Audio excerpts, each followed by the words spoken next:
Hello and welcome to another video. So we're on that OTK DragonCraft path once again. We did cover this right when the mini expansion dropped because of course the new Dragon Legendary, very interesting one for going for that OTK.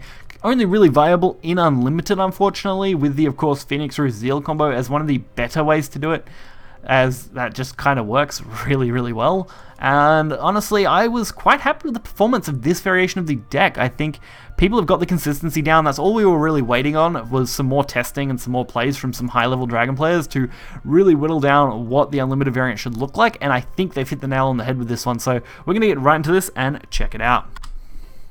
So, kicking us off, our first match for this deck will be against Blood. Probably not the best matchup to be honest, since that can really go down to the wire as far as health goes, since they are very quick.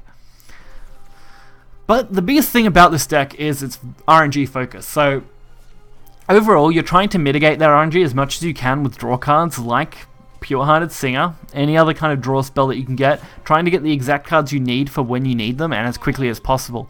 Of course, that doesn't always go your way and you could draw the completely wrong cards. That happens occasionally and can be unavoidable, but I found that so far this variation does a very good job of keeping on track and maintaining itself wonderfully. So we started off fairly good here. I mean, the 2-drop play was not too bad for them. We managed to wipe it out pretty easily, getting it off the board. Pure-Hearted Singer is a really good draw engine card. I'm really depressed that it isn't in rotation anymore. It was such a good draw card. But of course, we're gonna do pretty okay here. We've got the Dragon Oracle now, which is a very good card if we need it. We've got the Uriel, which is going to guarantee the Phoenix Roost Amulet. That's the main reason it's being ran, is to of course get it. We've got the Wind, so we don't need that. And with of course Dragon Seeker, Dragon whatever it is, the eye card down here, Dragon's Eye. I think it's Dragon's. Sorry, Dragon's Foresight. That's the one. So Dragon's Foresight down there. We could guarantee the big level draw. Of course, we don't need it though, because why not just use a cheaper card to do it when we can? Since I couldn't leave up the big drop. And now we're actually set up to go for Phoenix Roost next turn into lethal the turn after. It's going to be a little risky. I've got to admit, it's going to be a risk. No matter how you play this, you can't always win. Fortunately, our opponent didn't go for any kind of wide board play. They went for the clear instead. Makes sense. And with Dragon Oracle, we can actually set ourselves up to have some more options if we need them, potentially to get rid of a ward, or multiple wards, but looks like they are going to go the aggressive path here, and it's not going to be enough. So we are perfectly set up now to straight up just go for Dragon Lord of Seas, or Dagon Lord of Seas, sorry, it's not Dragon, it should just be Dragon, it would have been so much better. Anyway, with Wind Raider Zeal for the 20 damage lethal, very comfortably, very easily, and much more consistent than my previous video, so definitely refer to this one instead of my previous one on this deck. Now, for the next matchup, we actually have a Dragon versus Dragon. So this matchup can be tricky if it's a mirror. If you got OTK versus OTK, it's not a lot of fun. It can be very tricky. Usually the first one to drop Phoenix Roost will lose, not win typically, as the opposing player will usually get the chance to play their combo first, since of course Phoenix Roost basically takes up your entire turn. In this situation though, I got a little lucky, and it turns out we're actually going up against an aggro dragon player, so I'll spoil that a little bit for you guys in this showcase, because it does at least mean we're not mirroring.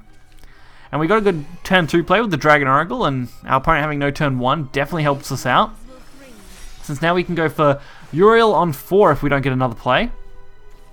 But we did get Wind Rider Zeal, so we're now actually set up to go for lethal. The only real problem I have is that you can't go for your lethal on turn 6 unless you've already set up, of course, well, on 6 play points, sorry, unless you've already got the stuff set up. So it's a real problem. I can't just play Phoenix Roost here because I'll be giving my opponent double advantage over me, and that's not a good thing. So right now, all I can do is add cards to hand, deal with their board, wait out till next turn, where I can then play Phoenix Roost. And it looks like they're going fairly heavy on the board here, which is good for us. So after looking at this board, working out potential damage options, weighing it up, they can at best, right now, with this board, deal, I believe, 13 damage, maybe 14. off the top of my head, I can't think of that. So that is why I traded the way I did. I made sure they couldn't remove my followers and play another Storm or bigger follow-up that would cause issue. So I locked their board down as far as that goes. They now would have had to remove themselves, which is not that easy to do. So they're actually 3 short, even with the Evo there. Looking good for us, and that does allow us to go for our lethal now, since they can't drop a ward. They can't really defend themselves anyway. Worked out perfectly in our favor. So this deck does do a wonderful job of mitigating that damage, really setting itself up and trying to get there when you can with the cards you've got. Ideally, you want that turn kind of 6, 7, 8 win as quickly as possible in that range. If you don't win by as late as kind of 8 play points / turn 8, depending on your ramp, you really will get screwed over quite quickly.